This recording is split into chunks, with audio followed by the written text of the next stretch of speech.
Good afternoon, ladies and gentlemen, and welcome back to the channel. Thank you once again for joining me. I do appreciate you.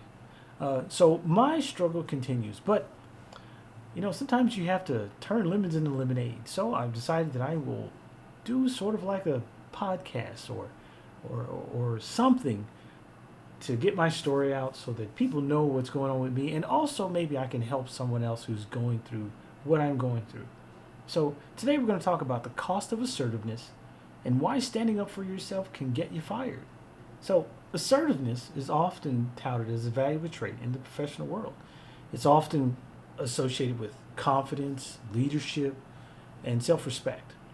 However, what happens when an employee exercises their right to assert themselves in a situation that they believe to be unfair or unjust?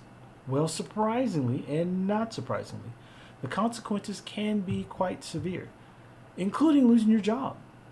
So to understand why standing up for yourself can backfire in the workplace, we'll just explore a few reasons. So the first reason is corporate culture plays a significant role. Many companies preach the importance of open communication and transparency, but in reality, there may be a culture of silence and forced obedience.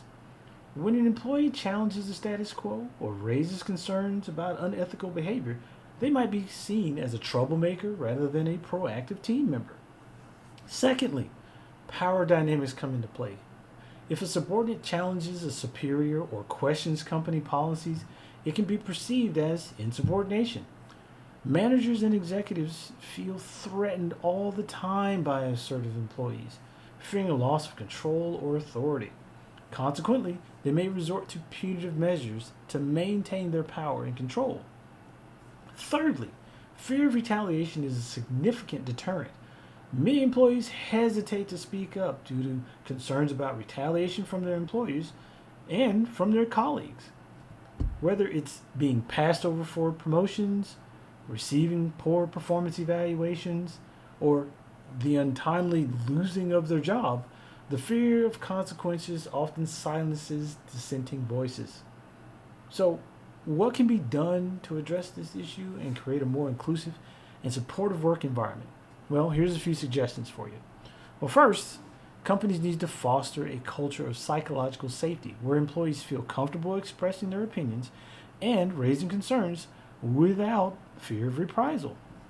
This involves leadership actively listening to employees, encouraging open dialogue, and addressing issues promptly and transparently.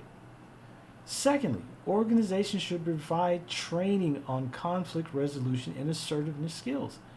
Employees need to understand how to effectively communicate their concerns while maintaining professionalism and respect. By equipping employees with these tools, companies can mitigate potential conflicts, lawsuits, and promote a healthy dialogue. And lastly, it's crucial for companies to hold themselves accountable and address systemic issues that contribute to a hostile work environment. This may involve revisiting company policies, implementing diversity and inclusion initiatives, and providing resources for employees to report misconduct safely and confidentially and without fear of reprisal. So, in conclusion, while standing up for yourself in the workplace is essential for personal integrity and professional growth, it's crucial to recognize the potential risk involved. Until systemic changes are made within organizations to support assertive behavior and address power imbalances, employees may continue to face repercussions for speaking out. So, thank you very much for listening today. Please make sure that if you enjoyed this episode, be sure to subscribe for more discussions on navigating the complexities of modern workplaces. And until next time, take care and remember to advocate for yourself responsibly and get a good lawyer.